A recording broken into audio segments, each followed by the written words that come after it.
Bank of Baroda is the big winner today. That's 17% as the asset quality picture has improved. In fact, the fresh slippages have declined to 1359 crore sequentially.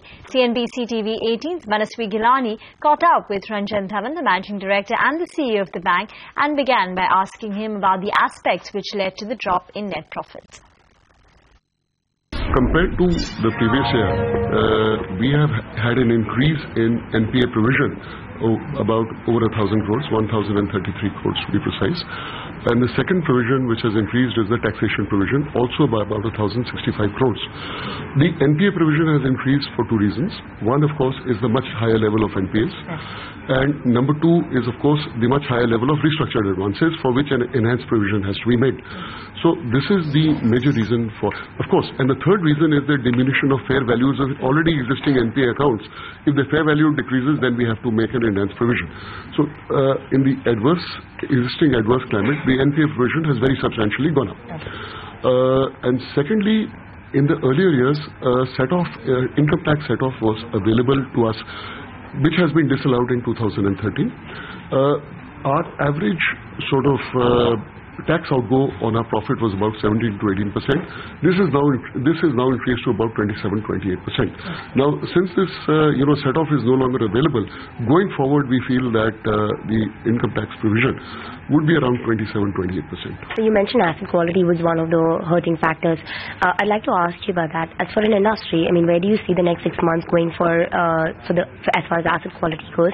How are you placed to work around it? And also, have you reassessed your portfolio, considering the recent developments in the industry? How are you going to go reassess that?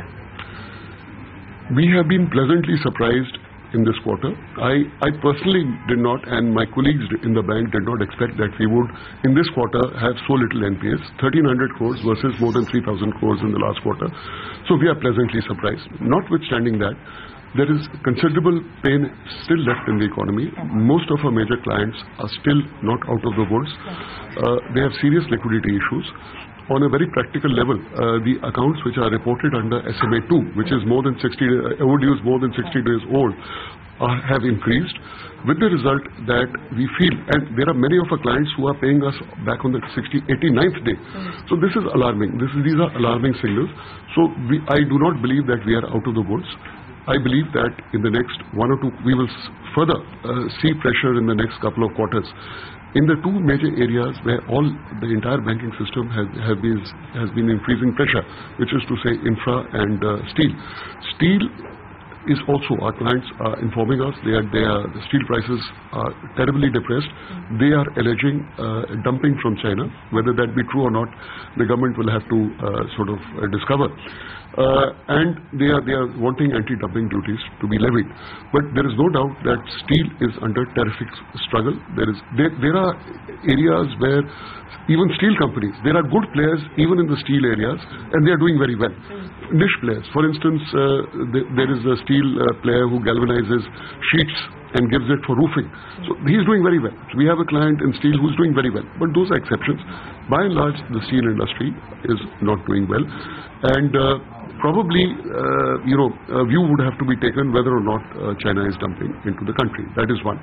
Secondly, as far as infra is concerned, there is a huge fuel problem around the infrastructure sector. The government had made, we feel, very determined efforts to improve this.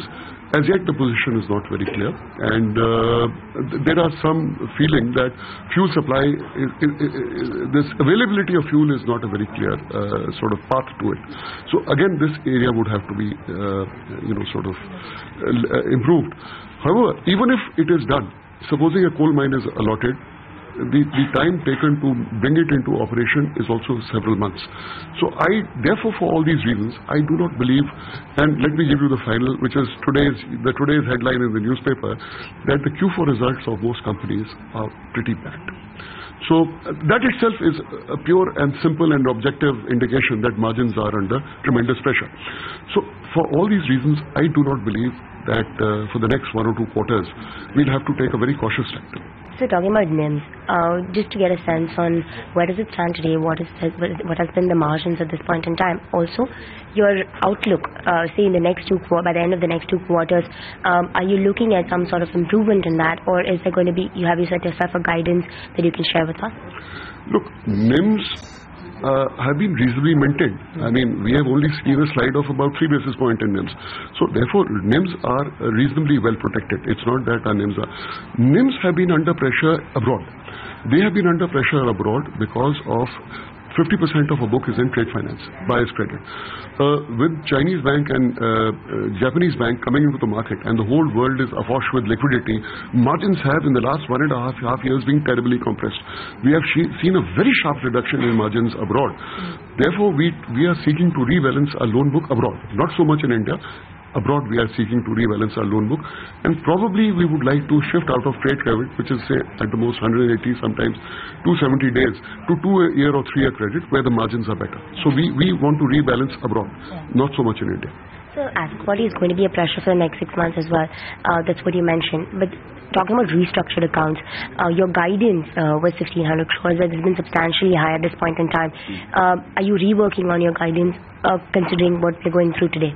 You see, one of the reasons I think that restructured portfolio suddenly rose in the last quarter was that the Reserve Bank of India had given a window that after 1st of April, they will treat all restructured accounts as NPA.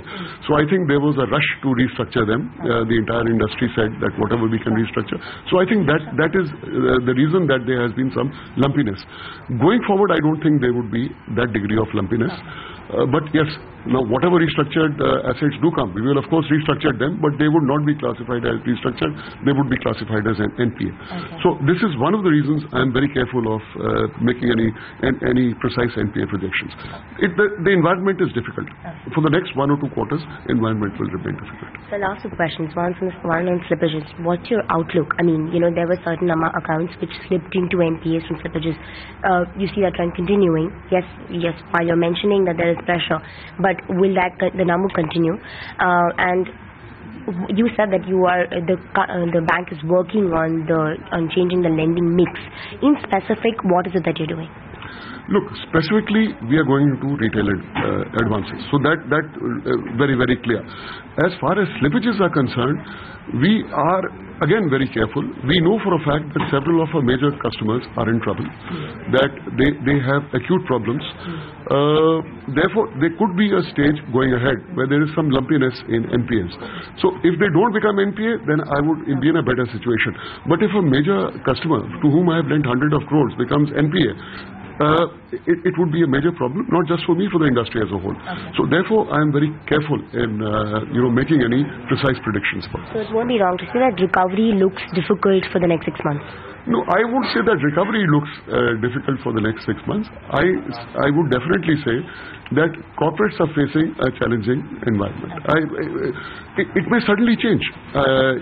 For example, if the fuel supply problem in the next month and a half were to be resolved, the entire environment would suddenly change.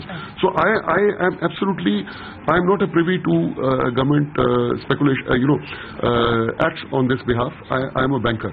So much depends upon what happens at that end also. All right, that's the management of Bank of Baroda saying that the corporate environment still remains challenged, at least for the next 6 months, as he sees things now. But that stock is now higher by close to about 16%.